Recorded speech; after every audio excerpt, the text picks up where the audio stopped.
Hello everyone, welcome back to Supply Chain 360. My name is Ralph Leindecker and I'm the host of today's show.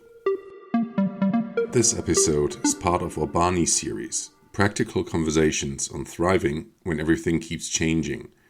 In the last episode we unpacked complexity, how modern pharma supply chains look more like living networks than linear chains, and why visibility and systems thinking are key to survival.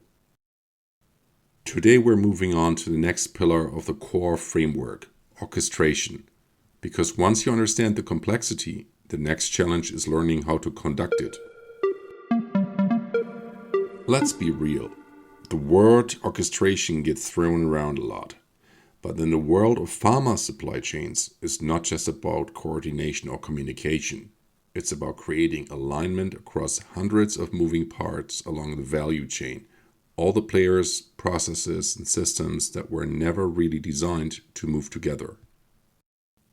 Suppliers, manufacturers, regulators, distributors, logistics partners, each one has its own systems, timelines, and priorities.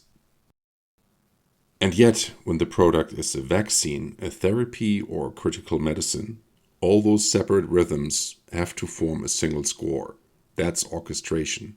It's how you turn chaos into coordination.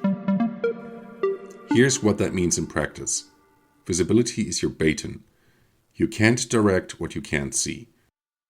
End-to-end visibility, not just within your own four walls, but across your network, lets you identify where friction starts, where demand signals break down, and where decisions stall. But orchestration isn't just visibility. It's synchronization. It's ensuring that planning, procurement, production, and logistics move together, not as separate departments, but as a connected ecosystem. And here's the catch. That kind of orchestration isn't achieved through control. It's achieved through collaboration.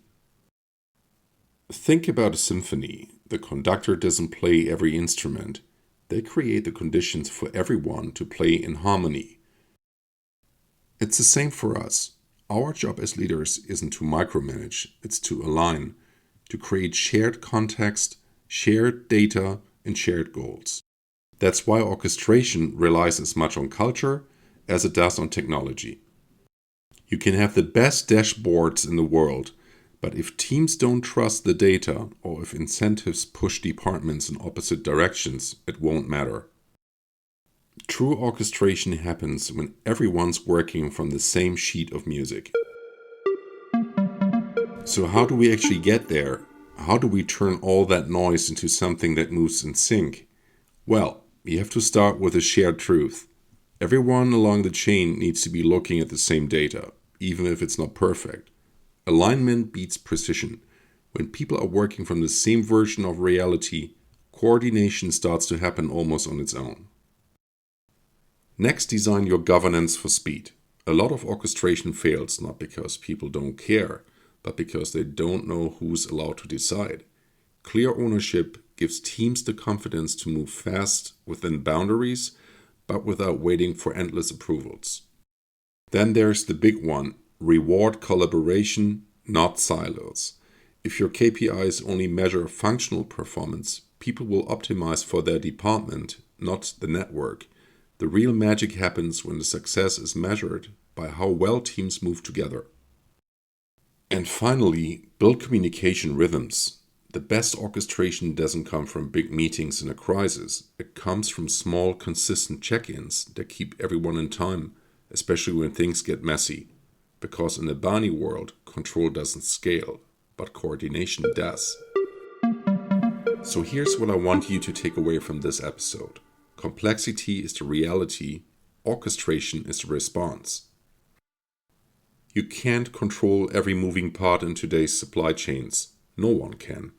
But you can create the alignment and rhythm that lets those parts move together when it matters the most. The best leaders I know don't try to simplify the score. They conduct it. They know how to bring people, systems, and signals into harmony, even when the world around them feels completely out of tune. And that's the real art of orchestration. It's not about having control over everything.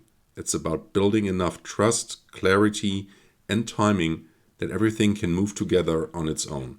That's how you turn chaos into coordination. You've been listening to the BANI series from Supply Chain 360, Thriving When Everything Keeps Changing. Join me next time as we explore the third core pillar, risk. Why smart leaders treat it not as a threat, but as intelligence.